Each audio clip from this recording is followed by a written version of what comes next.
Okay, public input. Mr. Bracken? Michael Bracken, 12 Tinker Drive. Sharon, on the minutes from last month, you made an error. You have me in the minutes as saying that Dawn Marini caused the lockdown at the Windsor Locks Police Department during a suicidal event. I did not say that. I said a dispatcher caused that problem. I said that Dawn Marini went to the Labor Department and she lied and perjured herself at the Labor Department. That's what I said about Dawn Marini. I went to the police department and I was informed that I don't have the right to contact any of the police commissioners outside of the police commission meetings, except for the 3 to 5 minutes during public input, and I want to know why that is. Why am I being treated differently than any other citizen in the United States?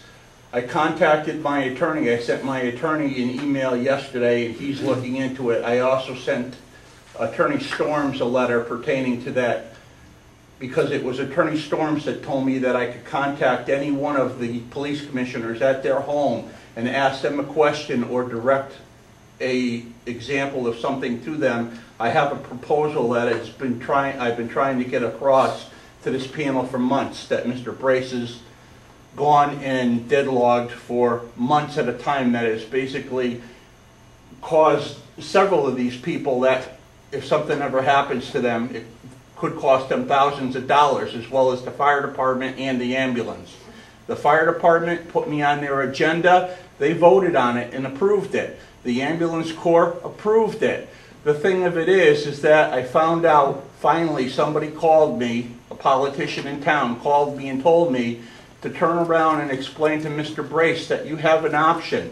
You can put me on the agenda here and listen to my proposal and deal with me as a board, because all I'm asking for is an opportunity to explain to you something that could benefit these officers if one of them was to ever die in the line of duty.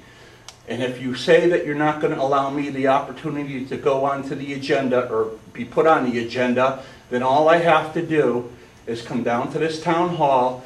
I go to see Jim over, or the first town clerk. The town clerk. I get a form, and for 20 signatures, I can have a town meeting. So that's your option.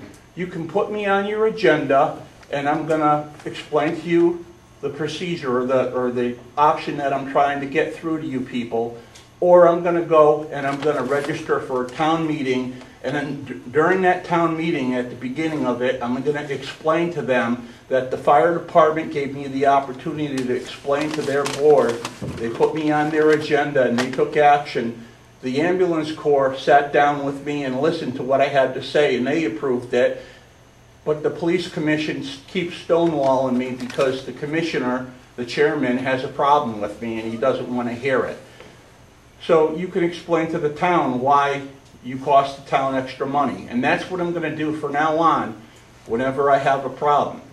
So I'm asking you, I'm asking to be put on the agenda at the next month's meeting so I can explain to you what I've been trying to do for the last several months as a proposal to begin to look into something that would save these guys and save these, or help these gentlemen out and their families if they were ever to die in the line of duty, and it would also save the town thousands of dollars in the event that they were to die. And we're talking about funeral costs, we're talking about a stipend that would help their families survive for the first couple of months until they got on their feet and they got their insurance checks. It would talk about funeral arrangements. We're talking about police officers coming in and taking over the duties of active officers so our guys could go to their funeral services and their wakes.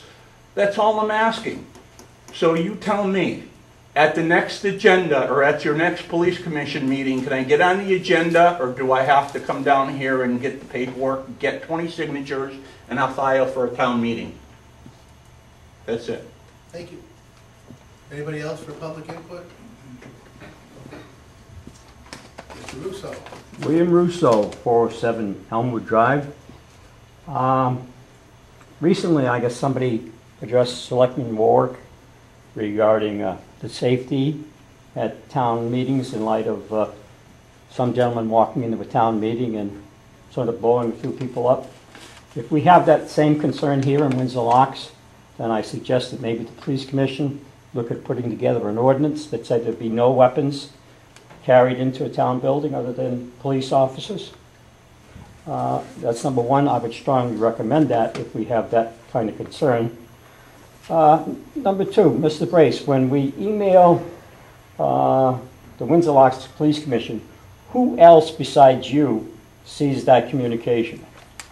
I'd like an answer for that. I'd like to know whether the whole board, whether you share with the whole board the emails you receive. And keep in mind that all those emails are public record. And the last thing, Mr. Brace, you are aware that I've requested to have notification of the police commission minutes mailed to me. You recently wrote to Mr. Hennick and you told him a bunch of lies. I'm going to read to you the email that I sent to Mr. Hennick and that I've sent to you, Commissioner Brace. Basically goes in a letter dated 8/13. Mr. Brace made several accusations regarding a few complaints that I have filed with the FOI. It should be noted that I attempt to obtain whatever information that I require without having to file an FOI complaint. I am not an FOI expert, and I have emailed Mr. Hennick a few times for guidance. However, I am sure that you're well aware of the tactics the town of Windsor Locks employs in regards to obtaining legitimate information. Commissioner Brace has responded to my request. If Mr. Brace hadn't responded to my request, the next step would be to file that Freedom of Information complaint. Mr. Brace falsely states that my requests for information are frivolous and designed, and this is in quotes, directly from Mr. Brace, only to make his life miserable. Mr. Brace states that I have said to him that this is a game, and I have said that to you because you, as the chairman, the rest of the police commission, and many other boards, right up to the selectmen, continue to play games when somebody wants information. Commissioner Brace has shown again he has a habit of telling bold-faced lies. I've called you a liar once before. I'm calling you a liar again. As his accusations as I am trying to make his life miserable. If Mr. Brace feels that I am filing frivolous complaints, I challenge you personally to make a complaint with the FOI that I'm doing so. Okay? If I'm filing frivolous complaints, make a complaint. Mr. Brace is continuing on with the tradition of past chairmen. The attitude being the police commission is not accountable to anybody. They consider themselves above the law, and they will do just about anything to maintain the autonomy of their little kingdom. Mr. Brace has provided me an answer as to how he developed the cost for mailing a certified copy of the agenda for special meetings. I think that when he mails the agenda to me, it should also be posted in the town clerk's office. I did not request certified mail, and if Mr. Brace chooses to use certified mail, then the town should bear the cost. I trust Mr. Brace will meet the requirements as defined in this section as well, and I would suggest that he bone up on the rights of freedom of speech. As the Civil Liberty Union states that a speaker can make derogatory comments about town officials. That's their right, and they can do that. Now, Mr. Brace, I challenge you personally to make a response to what I just read. Thank you for your input. Is there any other public input? Okay. Moving on, look for the approval of the July 10th regular meeting minutes. I move they be approved as written. On page 2, Yep. right down to the bottom, where it says motion. Lieutenant's got an I for it, and yellow and Second paragraph. Number 10, Number Yeah. 10. motion, lieutenant is misspelled. Okay. French word. Sounds like you spelled it better, but. Is there a second? Second. Okay. So motion to approve the minutes with that change. Okay, all those in favor? Aye. Opposed? Abstain, I wasn't here. Okay.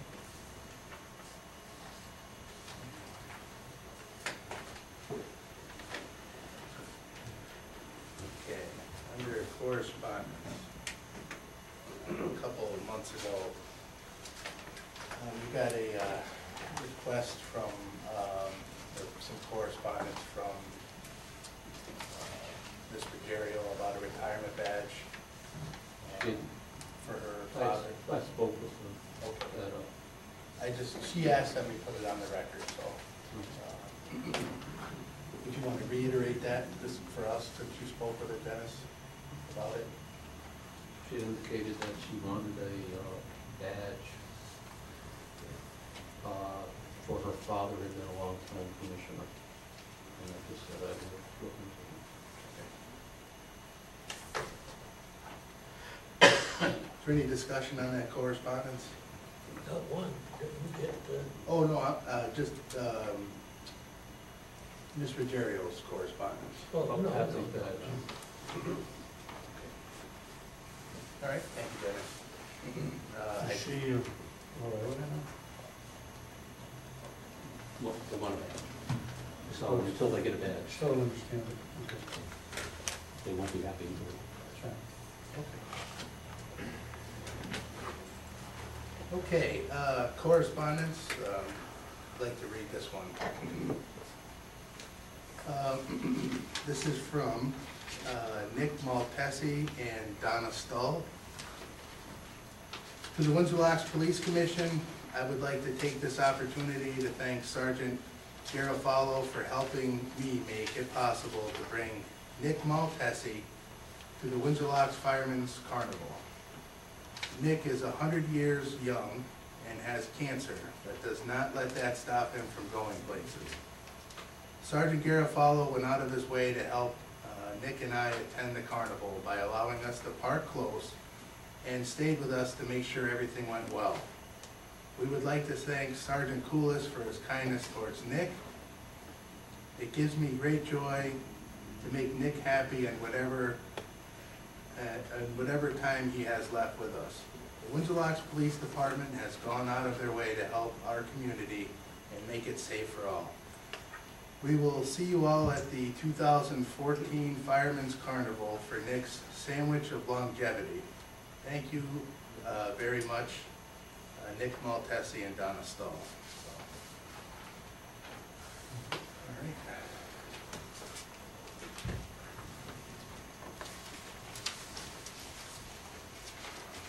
Chief's report. Okay, Commissioners, just a hiring update again. We have 2 certified officers that completed their FTO training for field training program and are now on patrol. We have the officers Loveland and Ashley Taylor, Keith Loveland and Ashley Taylor. Our 3rd hire that we recently hired is James Espesi, who is currently still in the FTO program. We'll have a few more weeks, and then he'll also be out. All reports, all 3 of them are doing very well. So I've already had a lot of positive contact from the public on Officer Loveland and Taylor. So far, everything looks very good. Written examination was held on August 8th for certified candidates. We had 22 officers sign up, 17 showed up to take the examination. We're anticipating the interview process hopefully in about 2 weeks. And we're looking to fill our opening 5 vacancies by early January 14th. So we have a lot of good candidates from that list. list. about how many of those candidates were former policemen or are policemen, They're all certified, all certified so policemen. they're either about to retire or they're looking to change departments. There's a Mixture. mixture So of. what are we doing so right in our department that people want to join us? We never had influx like this. So something must be, you know, the morale. It is a large amount of certified officers. I That's just right. think, Everyone seems to want to come to Windsor Locks. I think that's a credit for, of course, I would say this commission, but also a credit to the chief, a credit to the other officers and the regular men that people are saying, come to Windsor Locks. And most of that is word of mouth. People Word of hearing mouth. what's going on, officers discussing things, so yeah, hopefully it's a sign of a lot of good things still coming, so. Chief, You can can you, see some of the retired officers come and join us over there in the meetings over there. Mustache over there, yeah. can you explain to the commission, why we're not testing for new hires? Well, really, right now, it's a time factor. A new hire, to get the testing process, to hire, to go through the process, then to attempt to get an academy spot right now, and get them through an academy, is taking about a year and a half. So until you hire, until that person's a viable officer on the road by themselves, is a year and a half, which is, Well, Quite involved. Yeah, $60,000-$70,000, isn't it? yeah, and then also you don't have that officer for that entire training. Yeah, we don't, they could walk away. You know, obviously, we're just looking for qualified, good candidates. We're not gonna lower our standards and take a certified. But if we can get a good certified officer and get them on the road and also bring in some of their experience, it's only gonna benefit the department. And we're looking to fill a lot of positions right now, get us back up to, up to strength. And at that point, once we're up to strength, then we can take our time and look at the other. So, it's right now, it's extremely difficult to get academy spots. So that's one of the big issues. Every department in the state's have this, that problem. Are they cutting back on the class Cut size? back on the class, and just, there's so many departments have so many openings, and they can only get so many. They're trying to work different formulas for larger departments versus smaller, so everybody has a shot at it, but, you know, even to get one spot is difficult. Next thing on the list is with the two anticipated promotions to sergeant tonight, the department will finally be in a position to have a supervisor on each patrol shift. I think we've talked about this so many times over the last year, the potential for liability and the consistency that's going to allow. I don't think you can really put a price tag on that. I mean, it's, I think we've been living on borrowed time. We're getting close to the point where we can man a supervisor every shift. We're really in line now with almost every other department. And it really is the standard. And really, this has been a push from day one. And I know it's been a push from the commission also, and I think everybody realized how important this issue is. So I just want to thank you for that push from the beginning. And it's really going to allow us to really move this department forward from here on out.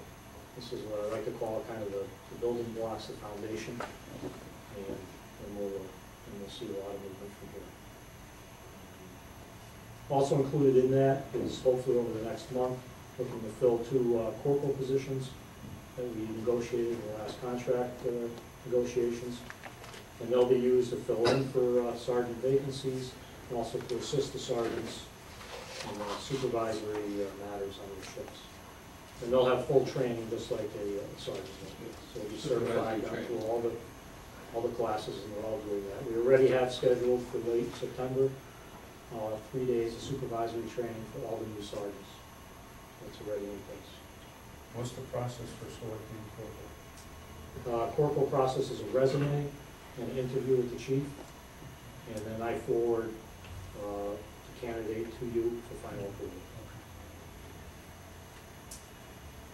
Next item, we just recently installed a new video audio recording system in the department, in one of the interview rooms. This is a mandate required by January 14. It's a It's a process to record right now Class A and Class B felonies, record all interviews and interrogations. That $8,500 cost was covered by a state and federal grant, so no cost to the town. Next item, we sent school resource SRO Officer Ken Precourt recently to a train-the-trainer course on active shooter response. Obviously, this is an item that's been in the press and on everybody's mind quite a bit since Newtown, but even prior to that. And really, this was a premier training, a week-long train-the-trainer. What's meant is he is a certified trainer to come back and have the capabilities of training the department, and also pulling other trainers that are there, have multiple trainers, and really bring the department up to speed in the latest techniques. Those techniques have been evolving over the past 10 years.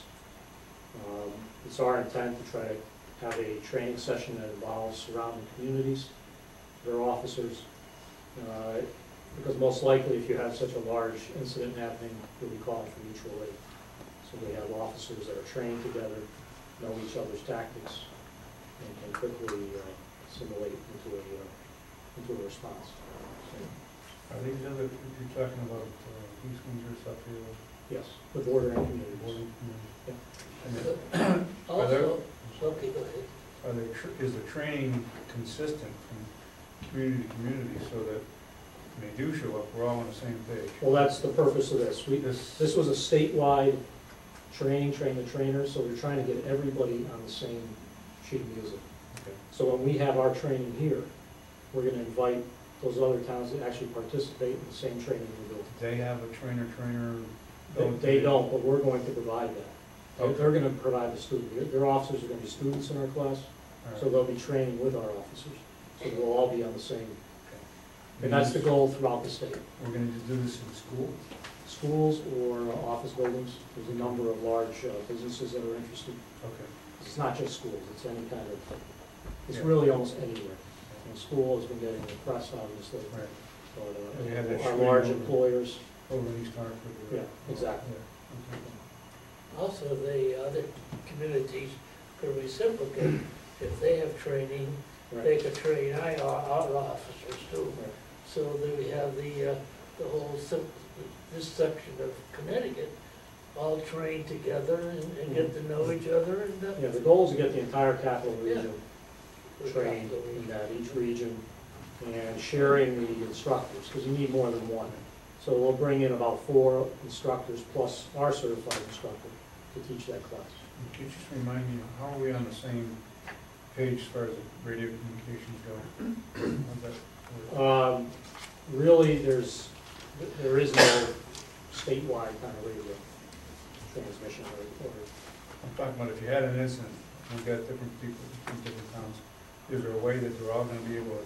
some will, some won't. That's still a work in progress from 9/11, way back.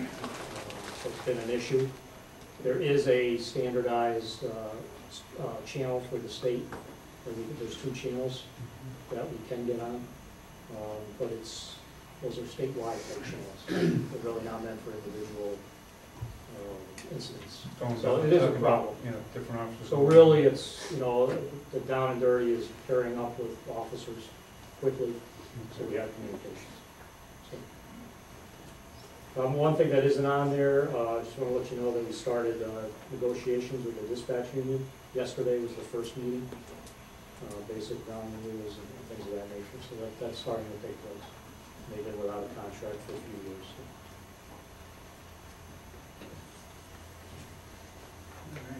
So. Just, I also wanted to recognize Chief Osanich. It's been a year and a day since he took over, and he's just really done some fantastic work down at the department. So we really appreciate everything you've done. Thank you. Yes. Went fast. A year and a day. Went fast. You heard it. Sure did. It reminds me of someone who went to prison around here a year and a day, wasn't it? Still have to That's a do- I sentence. did my tour in Vietnam, but I was Okay. still happy.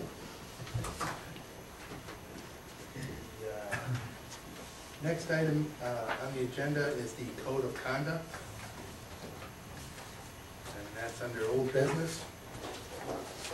Again, you'll see, I included in the packet, a copy of the code of conduct. We had it last month, there was a few issues. I think we addressed those, made it a little bit easier to read, and looking for a motion to accept. I think this will be a good step forward on policies and procedures. I'd like to make that motion, after this for years. Second. Is there any discussion? Chief, this will be part of the replacement of the 1969 rules and regulations. We have a couple more general orders to go with this, but. Yeah. Okay. There'll be quite a few. So, Okay. yep. And the intention of this is to make a level playing field for all. Yes. Could we look at section 2-12? Section, what page? 3. 12.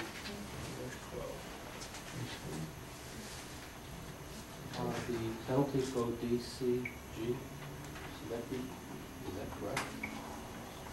The negligent entry or omission of information from any record, that line? Yeah. Yeah. Go DC. Yeah, it should be CD. CDG. Yep. Right. So we'll change that. Copy. Thank you. Thank you. Good catch, Dennis. CDG, okay. So we'll amend that motion for passage, just correcting that line. Okay, you seconded, right? Neil? Yes, I did. Okay. Any further discussion? All those in favor? Aye. Opposed?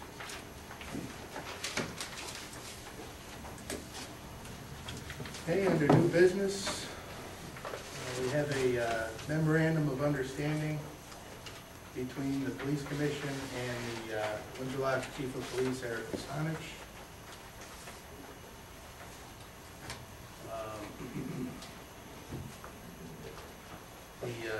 The amendment to the chief's contract is Article 3 under residents. The chief shall, within 1 calendar year of the date of this execution of this agreement, reside within 25-mile radius of the geographic borders of the town. This agreement shall be terminated if the chief at any time during this term of the agreement fails to comply with this provision. Is there any questions on this? What is the existing number? 20. I have comments. All right, let's get a motion and then, is there a motion to? I'll make the motion. Okay, is there a second? Second. Okay, discussion, Dennis? Yeah, as I start this, I want to say that I totally agree with your previous comments about the chief and the great things that he's done for the town. As I read this off, I'm torn. I could argue this either way. It's one of those things, both debate, I could argue either way. I understand the reasons why this is up. The chief's residency is probably the most frequent question I've had concerning actions of this commission, except for the action of several years. In general, not specifically for this commission or this town, for this state. There's a perception by many that public officials alter their policies or decisions frequently of what may appear to be a whim or personality. The only way I can support a memorandum of agreement on this topic is completely remove Article 3, in my opinion, which means just remove. Well, just for the purpose of discussion, I believe you made the motion probably about a year and a half ago that we have the residence for the chief within 20 miles as the crow flies. And depending on which website that you use, if you plug in the chief's address, he's either at 20 miles or at 20.1 miles. So that was the foundation for this memorandum of understanding, because we wanted to be in compliance with the contract. And, I mean, to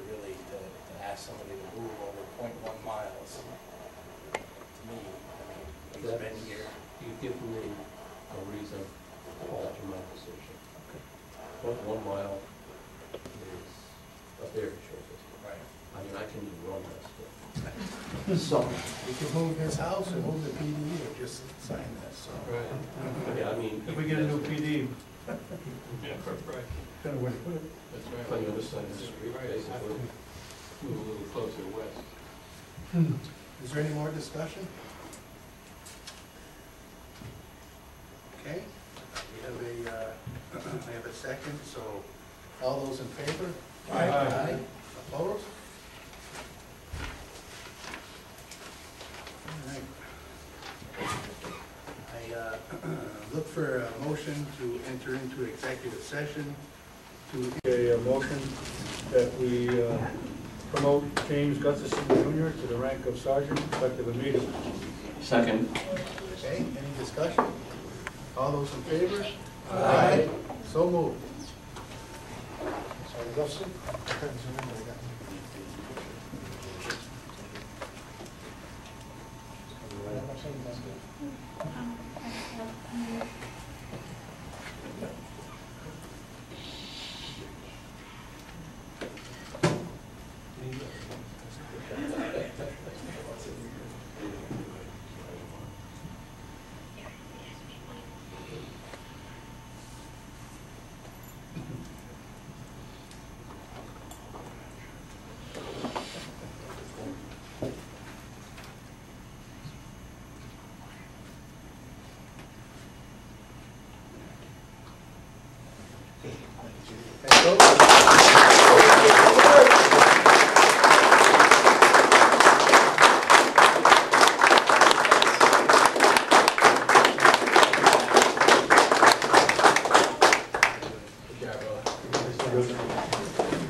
Okay, next item is public input, agenda items only. Mr. Bracken? during the first public input, I brought to your attention a problem that there was with the previous minutes from last month, and it was skipped over. Are you going to correct that error, or are you going to purposely leave that error in the minutes from last month? Okay, is there anything else? Yes, obviously you're going to leave that in there.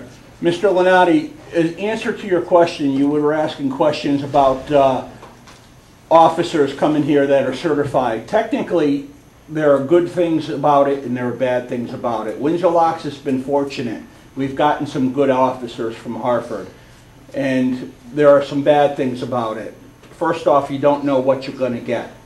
The other thing that's bad about it is that they only have to come here for 5 years and they can leave after they are put in for their retirement papers, or they actually get retirement eligible after 5 years.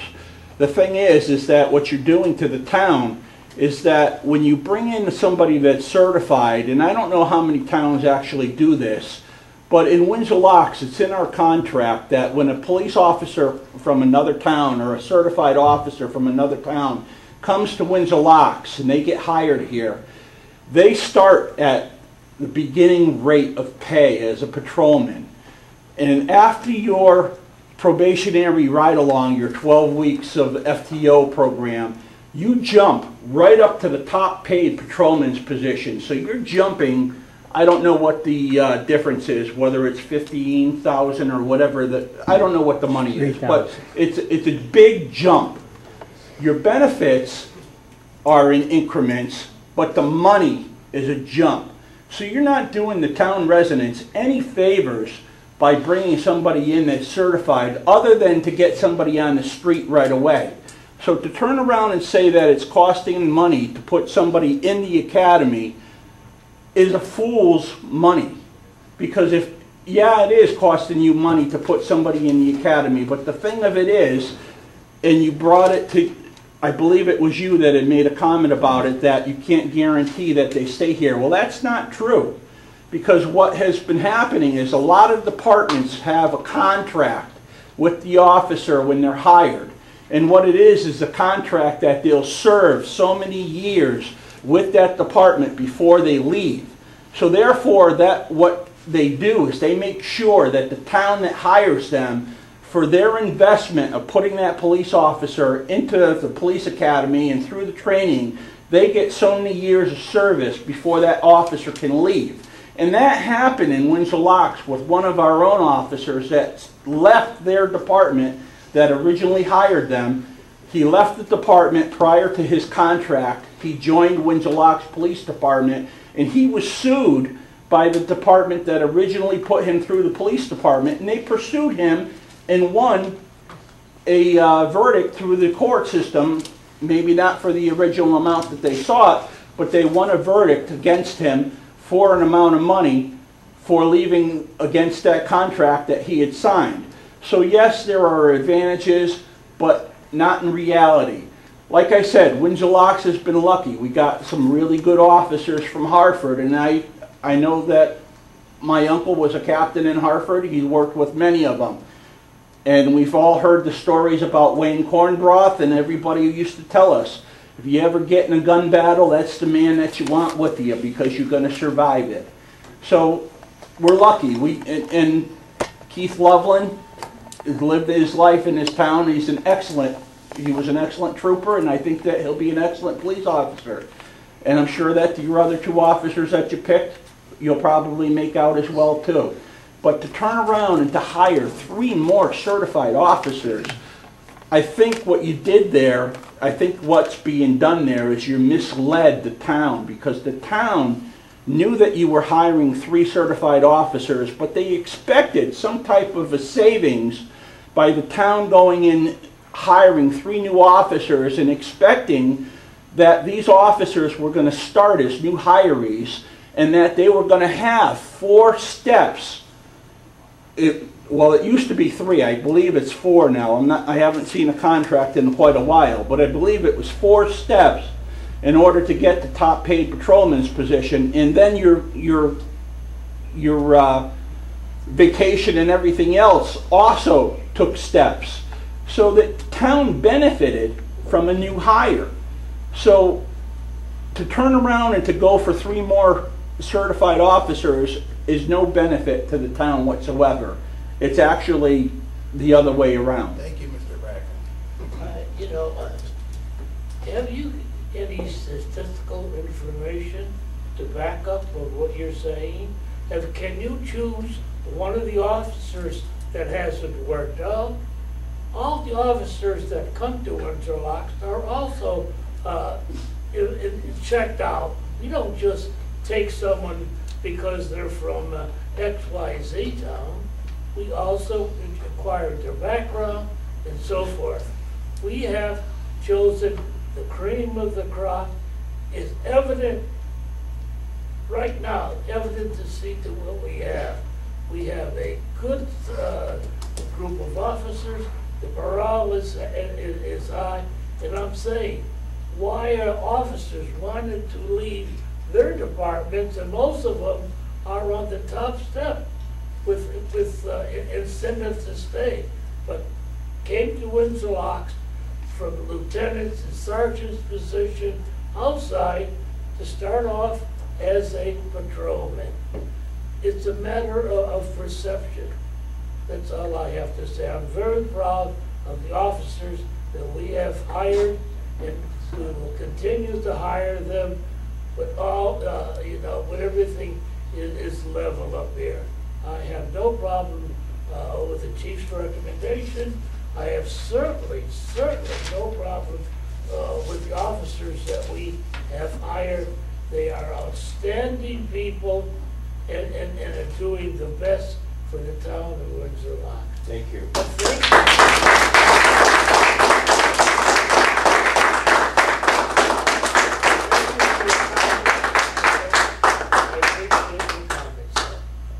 Thank you. Anyone else for public input? Mr. Russo. Eddie, I agree with you. The chief has done a good job and he's hired some good officers. But if you follow through with the chief's plan, I would say that local men and women would probably be denied an opportunity to work with the town of Windsor Locks probably for a minimum of 10 years. You have a mix of young officers, you have a mix of some older officers, and unless the department expands, or some of these certified officers choose to leave, you're denying the local men and women, the members of the community who pay taxes, to have their son or daughter get a career in law enforcement. You want to respond to that? Me? Yeah. Well, doesn't necessarily. This is a point of what's best. We make decisions on the information. As I recall, we hired 2 outstanding officers from the town of Windsor Locks as patrolmen. In fact, one of them was living here on Church Street, and I think he's still with the department now. One of them left. But, you know, we do the best we can as to what is submitted to us. But again, I could say, if you got some crackerjack officers coming in, I'm sorry, I would like to help the town of Windsor Locks, and I am for hiring in town. No doubt about it. As we get settled over here, I'm sure if we have qualified people from Windsor Locks, we will look at them carefully to see if we can send them to school and so that they can become police officers in our town. Thank you for your comment. Again, I'll repeat, it's probably a minimum of 10 years You're before done, that can Mr. happen. Russo. Thank you. I'm not done speaking. Yes, you are. No, I'm not. Any comments to the commission? Are you denying me the opportunity to speak? Is there any comments from the commission? I just want to go. All right, I'll say it again. And Mr. Brace, we have issues, Please okay? stop interrupting the meeting. We have issues. Just to go over some of the things that were said tonight. The only, Mr. Bracken, the only person that I'm aware of that you can't contact at home that's on the police commission is me, and I believe I sent you a registered letter and explained to you why. Certified. Right, certified letter. So I don't want you coming to my home. I was told to go to your As house. far as I'm speaking. As far as you wanting something to be placed on the agenda, you get 2 shots to speak. That's your shot to be on the agenda. If you have anything else that you want us to consider to be put on the agenda, you can send it via mail to either the police department or the town hall. As far as You lost me. You're done, Mr. Bracken, okay? I didn't This is understand not- what you mean. This is not a dialogue. And I assume you get 3 minutes in each session. As far as Mr. Russo's comments, you know, I'm not going to dignify anything you said with a response, because basically I think you're just here to throw shots at the commission, which is certainly your right. Yeah, you've said that. But it's our right not to respond to you. You've said that. You'll have your day to answer. Thank you. Is there any other comments? I make a motion, we adjourn. Second. Second. Any discussion? All those in favor? Aye. So moved. Thank you, everybody. I'll pick up my application for the town meeting tomorrow. And I'll sign it.